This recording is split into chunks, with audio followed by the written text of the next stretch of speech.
boleh share sikit tak? Apa pengajaran sebenarnya yang Ali dapat daripada cerita tu? Dan antaranya ialah semua orang dekat dunia ni tak terlepas dari melakukan kesalahan, dan kalau kita buat kesalahan, kita kena bertanggungjawab atas kesalahan yang dilakukan.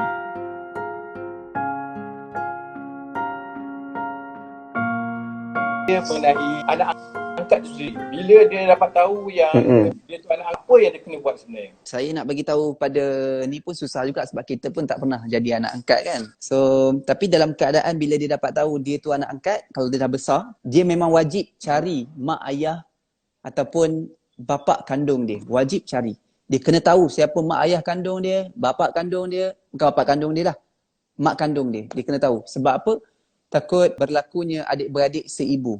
Adik-beradik seibu ni samalah hukum dia seperti mana adik-beradik sini tak boleh kahwin kan. So kena tahu yang tu lah. So kena cari, kena pergi tengok. Memang wajib cari. Bukan hukum dia harus ke apa, memang wajib cari. Saya ni ada adik-beradik susuan tau.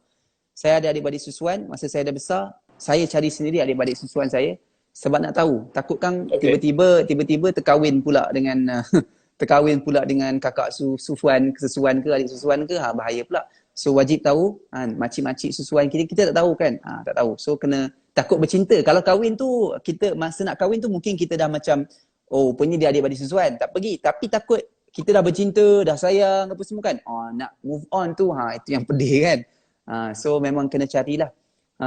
So betul. Benda ni berlaku tau. Saya banyak dapat DM. Saya bercinta kan. Dia tu memang saya ni memang banyak dapat DM. Banyak sangat penuh orang tanya. Dia anak luar nikah. Kemudian dia bercinta dengan seorang lelaki ni.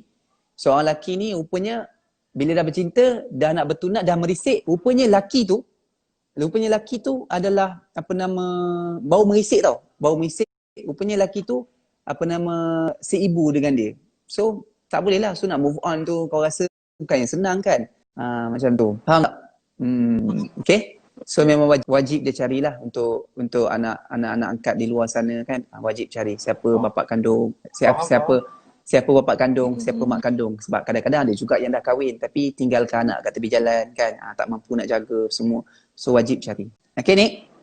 Okey, Alif, memandangkan salah seorang penonton yang dah tengok cerita Ada Apa Dengan Dosa ni, mungkin Alif boleh share sikit tak? Apa pengajaran sebenarnya yang Alif dapat daripada cerita tu? Nak senaraikan dekat sini, nak cerita sangat.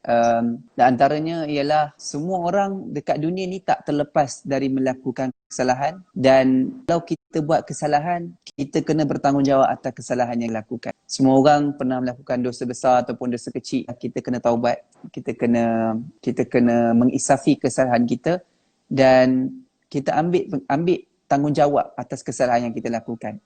Dan sentiasalah berhusnuzan dengan Allah sebab Allah ni Maha Pengampun, luas keampunan dia. Minta saja pada Allah. Kalau kita ada buat salah besar, minta ampun pada Allah sebab Allah akan ampunkan dosa kita. Dan kita juga sebagai Islam, kita memang diajarkan untuk hidup dalam keadaan Islam. Hidup keadaan Islam maksudnya semua orang boleh mengucap, semua orang boleh solat, semua orang boleh berpuasa. Tapi tak semua orang boleh menghayati keindahan Islam tu. So kita supaya kita rasa takut dengan maksiat, supaya kita rasa terpelihara daripada maksiat. Tapi kan, ni kalau kita tengok cerita dia orang berzina tu, dia orang bukannya bercinta tau. Dia orang bukannya berkapal. Dia orang tak couple. Kalau Alif faham cerita tu, dia orang adalah kawan baik, dia orang kawan dekat satu IPT Aberdeen ke yang? Kat mana? Satu tempat lah, Alif tak ingat, akan tengok balik lah. Dia orang belajar kat sana. Yang seorang ni belajar agama. Belajar agama bro. Belajar agama.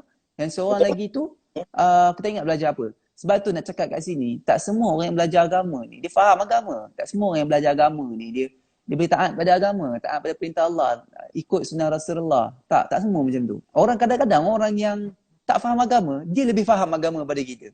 Perasan tak? Orang non-Muslim kadang ni kan, bukannya mengucap 2 kalimah syahadat, bukan agama Islam, tapi puasa dia. Kita yang orang Islam ni ada yang ponteng puasa lah. So dalam cerita Ada Apa Dengan Dosa tu, dia berzina. Dia ambil pengajian Islam bro. Dia ambil pengajian Islam dekat Eropah tu. Yang ambil pengajaran Islam, dia pula yang berzinanya dekat Eropah tu. So nak kata dekat sini, pengajaran yang paling penting ialah nak bagi tahu dekat sini, kita betul-betul faham Islam, kita betul-betul menghayati Islam, kita betul-betul mengislamkan diri kita, kita akan taat perintah Allah. Datanglah bagaimana ujian pun yang menyebabkan kita ni nak buat maksiat. Sebab dalam cerita tu, kan, dalam aku banyak seroteh pula ni. Dalam cerita ada apa dengan dosa tu, dia berzina dalam keadaan tak sengaja pun sebenarnya. Bukan tak sengaja. Aku nak cakap pun kelakar aku rasa. Dia bukannya berzina dalam keadaan dia sengaja. Dia terpaksa. Bukan terpaksa. Dia terpaksa tidur. Tapi kalau dia kuat iman, kalau tak tahulah kalau aku kan, tapi nak katanya kalau kita kuat iman, kita akan tidur kat luar lah yang lelaki. Dia faham, dia belajar agama. Patutnya dia faham lah agama. Kata tak boleh duduk satu bilik dengan perempuan ni. Sebab kat luar tu memang hujan. Tapi tidurlah dekat luar lobi tu ke kan. Korbanlah sikit. Sebab mana boleh tidur satu bilik dua orang. Sebab kalau berdua, ada yang ketiga. Siapa? Syaitan lah. So benda tu yang menyebabkan dia orang tu berzina. Itu yang nak kata kat sini. Kita kena faham betul-betul agama. Bukan setakat belajar. Belajar semua orang boleh. Kan? Baca Quran ramai boleh. Tapi nak faham tu, itu yang terlanjur maksiat segala-galanya tu. Gitu. Sedikit pesanan lah daripada Alif kepada orang yang tak sempat ataupun belum lagi menonton Ada Apa Dengan Dosa. Pertama, Alif nak cakap kat hampa semua, kalau hampa tak tengok Ada Apa Dengan Dosa, memang sangat-sangat rugi. Kenapa? Banyak manfaat, banyak konflik-konflik yang berlaku dekat dalam cerita tu berlaku dekat Malaysia. Permasalahan yang berlaku dalam cerita tu berlaku juga dalam Malaysia, bahkan seluruh dunia. Yang mana korang tertanya-tanya selama ni, apakah hukum perempuan anak luar nikah salam ayah kandung dia sendiri? Apakah boleh peluk? Apakah boleh kahwin? Semuanya terjawab. Hubungan pasangan yang berzina, apa dia orang buat? Apa yang dia orang perlu buat lepas dia orang berzina tu kan? Bukan directly like dia orang lepas berzina tu. Maksudnya lepas berzina, apa yang dia orang perlu buat? Nak anak dengan lahir anak tengah belajar. Lebih-lebih lagi orang yang belajar kat luar negara kan. Belajar kat luar negara, tiba-tiba terbuat maksiat, dapat anak. Apa yang dia orang perlu buat? Semuanya ada dalam cerita tu. Kemudian anak autism. Dalam cerita tu ada cerita tentang anak autism tau. Ini sangat penting untuk korang tengok. Sebab apa? Siti Zahra tu yang dalam cerita Ada Apa Dengan Dosa tu, dia anggap anak dia tu, anak yang dia dapat tu, anak autism yang didapat dengan suami baru dia adalah anak yang menghukum dia lah. Maksudnya anak autism tu adalah anak yang menghukum dia. Kan? Best kan? Best gila. Serius best gila. So dia rasa macam aku ni berdosa besar sangat dengan Allah. Allah bagi aku anak autism padan muka aku. So memang wajib korang tengok lah Alif. Sebab Alif memang minat cerita-cerita Islamik. So Alif nak kata apa, rating dia lebih setanding dengan filem-filem dekat Indonesia. Memang best. Dia punya konflik dia punya jalan cerita dia. Alif tak sempat kelip mata, babe. Nak pergi tandas macam tengok wayang lah kan. Terlepas satu bab, aduh sedih lah kan. Terlepas satu ni, nak pergi tandas pun susah. Nak pergi ambil air pun susah.